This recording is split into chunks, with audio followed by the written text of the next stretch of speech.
Bonjour les amis, bien content de vous retrouver. Cette fois-ci, c'est une crème, la crème Amandine. Alors cette crème est composée de plusieurs éléments, d'une crème pâtissière, d'une meringue italienne à laquelle on ajoute du beurre et ensuite on y ajoute le rhum. Alors pour commencer, on fait la crème pâtissière, pesez le lait avec la moitié du sucre et ensuite l'autre moitié de sucre dans le saladier avec les jaunes d'œufs. On mélange le tout et on fait un bon mélange de façon à travailler les jaunes avec le sucre de façon à ce qu'ils blanchissent. Allez, on accélère le mouvement. Voilà, on voit bien que l'air commence à rentrer dedans, ça change un petit peu de couleur, ça blanchit. On ajoute la maïzena, la farine de maïs. Voilà, une fois que c'est fait, il n'y a pas besoin de travailler plus que ça.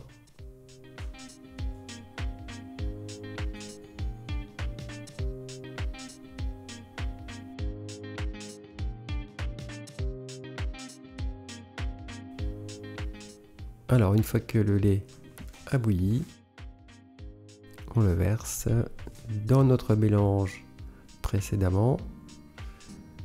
Et ensuite, on reverse le tout dans la casserole et on procède à la cuisson. Alors, vu que c'est une petite quantité, ne forcez pas avec le feu, allez-y sur un feu moyen, que ça cuise, mais que ça se dessèche pas trop. Vous réduisez-les un petit peu après, là c'est encore en train de prendre. Une fois que c'est pris, vous baissez un petit peu le feu, c'est plus prudent. Et vous la cuisez une bonne minute. En principe c'est 2, mais sur des quantités plus grandes. Voilà, de façon à ce que votre crème pâtissière, elle va se liquéfier un petit peu plus à la cuisson, mais elle sera d'une très bonne tenue après. Une fois que c'est fait, vous reversez le tout pour la refroidir sur un film. Voilà, vous l'étalez bien. Et vous remettez le film par-dessus pour éviter que se forme une petite peau. C'est systématique, hein, ça se fait. Donc pour éviter ce problème, eh bien, on vient poser notre film par-dessus au contact. Alors on peut mettre un petit peu de beurre aussi à la surface. Ça prévient un petit peu ce problème. Enfin voilà, comme ça ici, c'est parfait, du beurre, on va en mettre suffisamment tout à l'heure. Alors maintenant, la meringue italienne. Alors, pesez le sucre, ensuite vous mettez l'eau dedans, vous mélangez bien, toujours mélanger le sucre et l'eau avant. Sinon, vous risquez de faire un caramel du fait que le sucre au contact de la casserole et que l'eau n'est pas forcément bien mélangée. Eh bien, vous risquez de faire un caramel avant l'heure. Voilà, ensuite les blancs d'œufs. Et on commence à faire cuire donc le sucre. Alors, avec un petit récipient d'eau, avec un pinceau, on vient laver le tour. Que ce soit net, que ce soit propre. Ensuite, avec une écumoire, on vient enlever le dépôt qui se forme sur le dessus. Il faut purifier le sucre.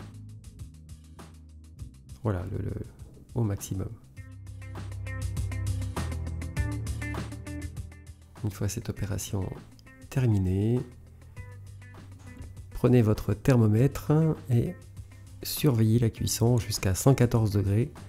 Ça sera le moment de commencer à faire monter les blancs d'œufs pour que, arrivé à 118, 119 degrés, on verse le sucre sur les blancs. Voilà. Comme ici, allez-y, n'attendez pas trop, versez relativement rapidement.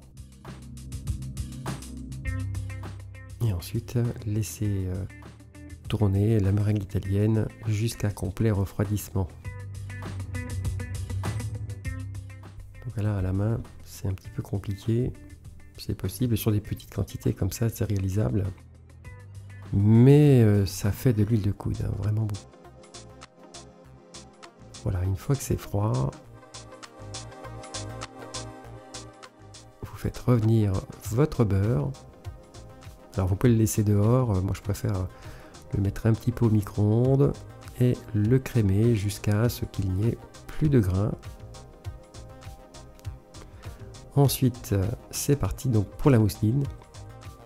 Donc vous mettez la crème pâtissière, la poudre d'amande, le rhum et vous commencez par lisser cette crème qui au départ n'est pas lisse du tout, c'est ce qu'on peut remarquer, mais ça va venir, voilà, doucement dans un premier temps. Ensuite, une fois qu'elle est bien lisse, mettez le beurre et vous faites tourner jusqu'à ce qu'elle monte. Alors elle ne monte pas énormément, c'est une petite prise d'air. Elle va devenir un petit peu plus claire encore. Alors j'ai mis du rhum, mais on peut mettre du kirsch, on peut mettre de l'eau de vie d'abricot, au choix. Ou rien du tout, hein, d'ailleurs. C'est pas une obligation absolue de mettre un alcool. Voilà, bon, c'est la vidéo qui est accélérée. C'est pas la vitesse réelle. Voilà, on sent bien qu'elle a une bonne tenue. Alors donc c'est un mélange qui est épais, hein, puisque c'est une mousseline de base, à base beurre. Et ensuite donc on vient l'alléger avec la meringue italienne.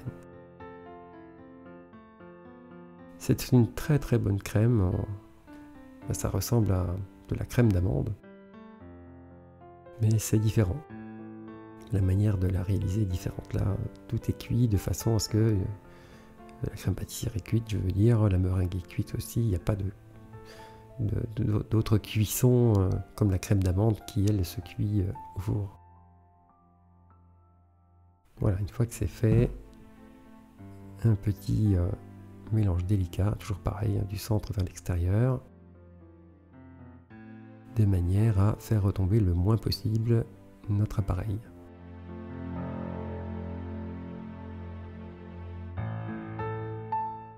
Voilà, elle devient un petit peu plus consistance crème.